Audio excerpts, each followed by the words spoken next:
Baik, Bismillahirrahmanirrahim. Assalamualaikum warahmatullahi wabarakatuh.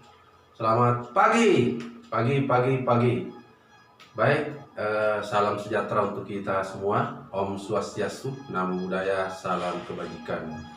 Bapak Ibu peserta pelatihan kepemimpinan pengawas pada pagi hari ini.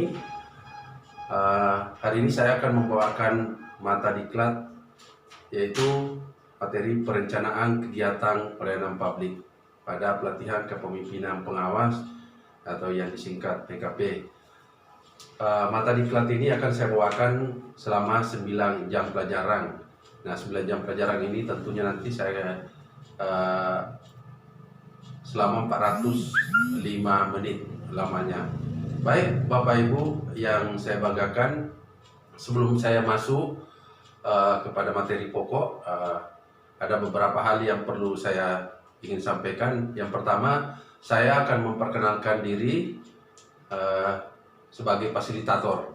Jadi nama saya Abdul Qadir, tempat tanggal lahir Makassar 20 September 1970, jabatan sekarang Widya Suara Ahli Muda, tempat tugas Badan Pengembangan Sumber Daya Manusia Provinsi Sulawesi Barat. Inilah perkenalan saya selaku fasilitator di pelatihan kepemimpinan pengawas dengan materi perencanaan kegiatan pelayanan publik. Baik, Bapak Ibu yang saya banggakan, selanjutnya di materi perencanaan kegiatan pelayanan publik ini, tentunya saya akan memberikan deskripsi singkat mata pelatihan ini, yaitu mata diklat ini membekali peserta dengan kemampuan merencanakan kegiatan pelayanan publik melalui penyusunan dan pengorganisasian tahapan kegiatan pelayanan publik berdasarkan hasil identifikasi unsur-unsur yang terlibat dalam pelaksanaan kegiatan. Itu deskripsi singkat dari mata pelatihan ini. Baik, Bapak Ibu peserta pelatihan yang saya banggakan, selanjutnya di pelatihan ini tentunya memiliki tujuan pembelajaran yang akan kita capai, di mana tujuan ini ada dua, meliputi hasil belajar dan indikator hasil belajar. Hasil belajar pada pelatihan ini tentunya diharapkan setelah mengikuti pembelajaran mata pelatihan ini, peserta diharapkan mampu merencanakan kegiatan pelayanan publik, mengidentifikasi unsur-unsur yang terlibat, dan penetapan tim pelaksana kegiatan. Adapun indikator hasil belajar setelah mengikuti pembelajaran, diharapkan peserta dapat menjelaskan kegiatan pelayanan publik organisasi, kemudian menjelaskan pengelolaan sumber daya dan penyusunan tim pelaksana kegiatan. Selanjutnya menjelaskan pemetaan, peran, dan strategi komunikasi terhadap pemangku kepentingan. Dan terakhir, menyusun surat keputusan tim kegiatan. Baik, mata pelatihan ini, Bapak Ibu yang saya hormati, mata pelatihan ini tentunya punya materi pokok. Jadi mata diklat perencanaan kegiatan pelayanan publik ini, materi pokoknya adalah ada 4. Yang pertama itu kegiatan pelayanan publik, yang kedua pengelolaan sumber daya dan penyusunan tim pelaksana, dan yang ketiga pemetaan peran dan strategi komunikasi terhadap pemangku kepentingan atau stakeholder, dan yang terakhir materi pokok yang terakhir di perencanaan kegiatan pelayanan publik adalah penyusunan surat keputusan tim kegiatan. Baik, Bapak Ibu peserta pelatihan yang saya hormati, selanjutnya untuk materi pokok, yaitu perencanaan kegiatan pelayanan publik, tentunya memiliki sub materi pokok. Nah, dari materi pokok tadi, yang pertama adalah materi pokok yang pertama itu adalah kegiatan pelayanan publik. Sub materi pokoknya itu terdiri dari 1. Fungsi pelayanan dalam birokrasi pemerintah, 2. Pola penyelenggaraan pelayanan publik, 3. Perencanaan kegiatan pelayanan publik.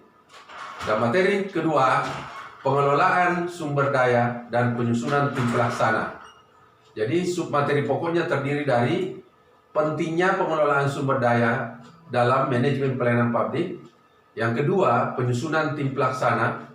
Yang ketiga, submateri yang ketiga, mobilisasi dan mekanisme pengelolaan sumber daya. Bapak Ibu, saya lanjutkan kembali. Materi pokok yang ketiga itu pemetaan peran dan strategi komunikasi terhadap pemangku kepentingan.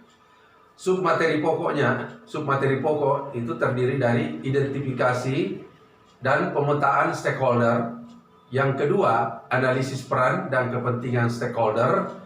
Yang ketiga, strategi komunikasi terhadap stakeholder. Dan materi pokok yang keempat, submaterinya itu ada dua, yaitu submateri pokok bentuk naskah dinas tim kegiatan dan susunan keanggotaan tim kegiatan.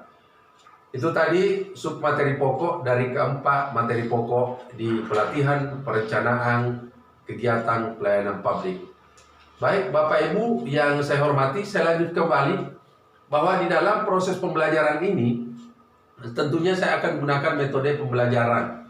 Nah, metode pembelajaran yang saya gunakan ini terdiri dari ceramah, ada diskusi interaktif, kemudian ada brainstorming, kemudian ada ice breaking, nanti saya akan selingi dengan games atau permainan, kemudian ada studi kasus, dan terakhir nanti kita ada praktek. Ya, itu metode pembelajaran Bapak Ibu yang nanti akan kami sajikan. Baik, selanjutnya di dalam kegiatan proses belajar mengajar ini, nanti saya akan membagi menjadi 3 sesi. 3 sesi ini yang tentunya sesi pertama saya bagi menjadi sesi pertama itu meliputi pendahuluan, sesi kedua itu penyajian materi pelatihan, dan sesi ketiga penutup. Baik, di sesi pertama ini saya gunakan waktu 15 menit untuk memperkenalkan diri sebagai fasilitator dan juga untuk meminta kepada peserta untuk memperkenalkan diri. Nah, sesi pendahuluan ini atau sesi perkenalan ini saya gunakan waktu 15 menit. Berikutnya adalah sesi penyajian materi pelatihan. Nah, di sesi penyajian materi pelatihan ini meliputi ada 4 materi. Tadi ada 4 materi dan 3 submateri pokok.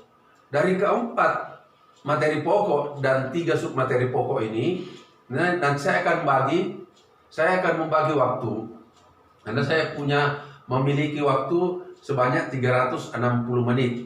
Jadi kalau saya bagi 360 menit, tentunya saya akan bagi 4. Nanti akan masing-masing materi akan mendapatkan waktu sebanyak 90 menit tiap materi. Jadi pada intinya bahwa 90 menit itu 1,5 jam yang saya gunakan setiap satu materi pokok. Jadi durasi waktu dari penyajian materi pokok dan submateri pokok ini 90 menit dikali 4 sama dengan 360 menit. Baik Bapak Ibu, selanjutnya saya akan saya akan masuk ke sesi penutup. Nah, di sesi penutup ini saya akan gunakan waktu selama 30 menit. Nah, 30 menit ini saya akan gunakan sesi penutup ini meliputi yaitu membuat rangkuman pembelajaran dengan peserta, kemudian mengevaluasi pembelajaran secara umum, dan menutup pembelajaran dengan etika salah. Nah, durasi ini di sesi penutup ini saya akan menyisihkan durasi waktu selama 30 menit. Nah, selanjutnya untuk masuk ke agenda pokok, saya akan menyampaikan kepada Bapak Ibu bahwa kegiatan pelayanan publik ini tentunya kita akan nanti selingi dengan diskusi dan permainan. Begitu juga halnya dengan materi pokok yang kedua, yaitu pengelolaan sumber daya dan penyusunan tim pelaksana. Juga dengan materi pokok yang ketiga, pemetaan peran dan strategi komunikasi terhadap pemangku kepentingan atau stakeholder. Ini pun juga saya gunakan waktu selama 90 menit atau 1,5 jam. Dan yang terakhir, materi pokok yang terakhir adalah penyusunan surat keputusan tim kegiatan. Juga nanti saya akan gunakan selama 90 menit di dalam memberikan penyajian terkait dengan proses belajar mengajar pada pelatihan kepemimpinan pengawas ini. Baik, itu tadi strategi-strategi yang saya sampaikan di dalam membawakan materi perencanaan kegiatan pelayanan publik. Demikian, barangkali Bapak Ibu, mohon maaf lebih dan kurangnya, saya mohon dimaafkan. Assalamualaikum warahmatullahi wabarakatuh. Salam semangat, semangat, semangat, semangat.